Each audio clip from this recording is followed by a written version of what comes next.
तो हेलो कैसा का क्या हाल चाल सभी लोगों का बहुत बहुत स्वागत है हमारे पैरास चैनल के पैरास सेगमेंट स्टोरीनेस में।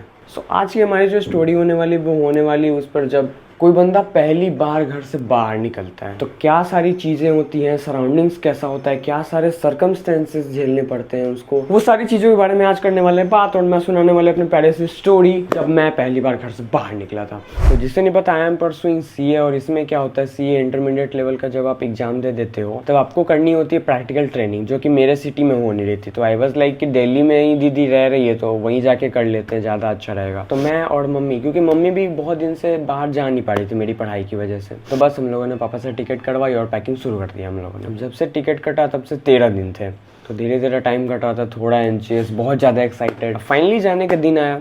अब सुबह से आई वॉज नॉट इमोशनल, क्योंकि आप इमोशनल तब होते हो जब शांति से बैठते हो, तब दिमाग में चीज़ें चलती है, तब जाके आप इमोशनल होते हो। अब सुबह से इतना ज़्यादा काम चल रहा था और जब ट्रैवलिंग का निकलने का रहता है तब तो कितना ज़्यादा क्योस होता है घर में, कितना मारा मारी होती है पता ही है। हाँ, थोड़ा सा इमोशनल हुआ था जब लास्ट डोर लॉक करने को आया था। मेरी 20 सालों की यादें जुड़ी थी इस घर से। अब obviously I was not going for ever, but फिर भी पहली बार ऐसा हो रहा था कि बहुत लंबे टाइम के लिए बाहर जा रहे हैं रहने के लिए, तो थोड़ा इमोशनल होना तो बनता है, फॉर्मेलिटी।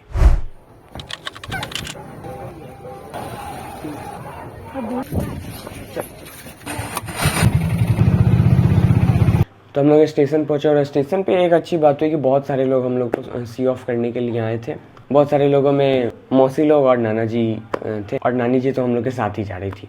अब वहाँ पे मम्मी मौसी लोग थोड़ा इमोशनल हो गई, हम लोग भाई लोग मस्ती कर रहे थे, चाय वाय पी रहे थे, कॉफ़ी पी रहे थे एक्चुअली। ट्रेन आई और ट्रेन आने के 10 मिनट पहले हम लोगों को पता चला कि प्लेटफॉर्म दूसरा है। तो अब क्योंकि बहुत सारे लोग थे तो सब लोगों ने थोड़ा थोड़ा हाथ बटाया और लगभग हम लोग के पास 15-17 लगेज था और फटाफट हम लोग उठा के लेके गए। ट्रेन सिर्फ 5 मिनट के लिए रुकने वाली थी, तो फटाफट से सब लोगों ने सामान रखवा दिया और सारा सामान हम लोगों ने एक जगह पे इकट्ठा कर लिया, हमारा जहाँ पे सीट था। अब उसको अरेंज करने में काफ़ी टाइम लग गया था, वो अलग बात है हम लोगों को। तो कैसे कैसे वो सीट के अंदर करके पूरा हम लोगों ने अरेंज किया था, क्योंकि बहुत सारा सामान था। और वहाँ पे मेरा योगा बहुत काम आ रहा था, मैं योगा करता था उस समय, तो मेरा पेशेंस बहुत अच्छा था, मतलब मैं पैनिक नहीं करता था किसी भी सिचुएशन में, और बहुत अच्छे से मैंने संभाल लिया। तो फकड़ है मेरे को अपने आप पे, क्या बात है।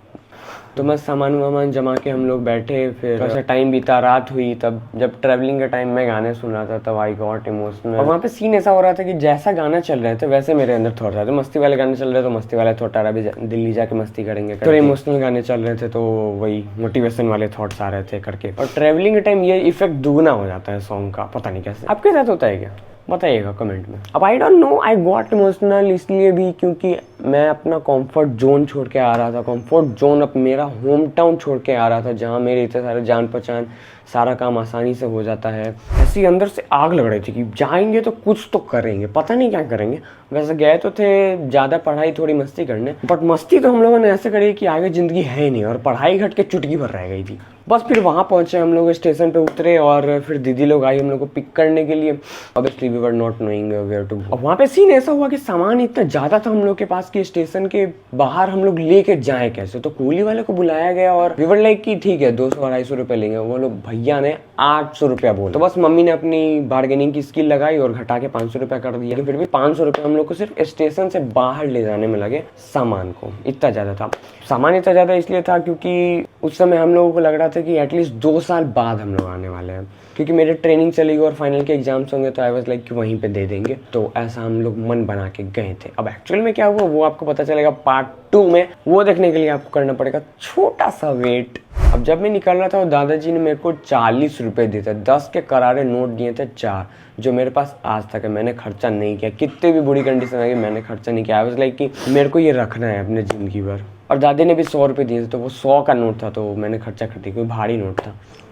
अब अच्छा बोला है बूढ़ा, लेकिन मैं इमोशनल नहीं हो रहा था क्योंकि इस बार मैं मम्मी और नानी को लेके जा रहा था। जो भी टेक्निकल चीज़ें जैसे टिकट दिखाना और सारी चीज़ें करना वगैरह सब मेरे को करना था। तो जब आपके पास रिस्पॉन्सिबिलिटी होती है ना, तब आप बहुत ज़्यादा केयरफुल रहते हो, बहुत ज़्यादा स्ट्रांग हो जाते हो माइंड से।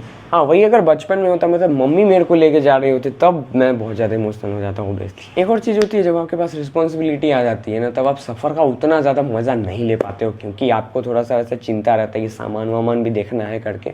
तो हाँ, चाइल्डहुड वॉज गुड, बट इसमें ही मज़ा आता है क्योंकि आपके पास रिस्पॉन्सिबिलिटी है। With great responsibility come great power भी, तो आपको थोड़ी इज्जत भी मिलती है। अब अगले वेडनेसडे को जरूर आना देखने कि क्या हुआ मेरे साथ जब मैं दिल्ली पहुंचा। क्या रूल्स एंड रेगुलेशन, क्या सरकमस्टेंसेस मेरे को झेलने पड़े वहाँ पे, क्या हम लोगों ने बहुत सारी मस्ती करी, क्या मैंने छोटे मोटे अचीवमेंट्स किए। मिलेंगे इसके पार्ट 2 में, तब तक के लिए जय श्री राधे।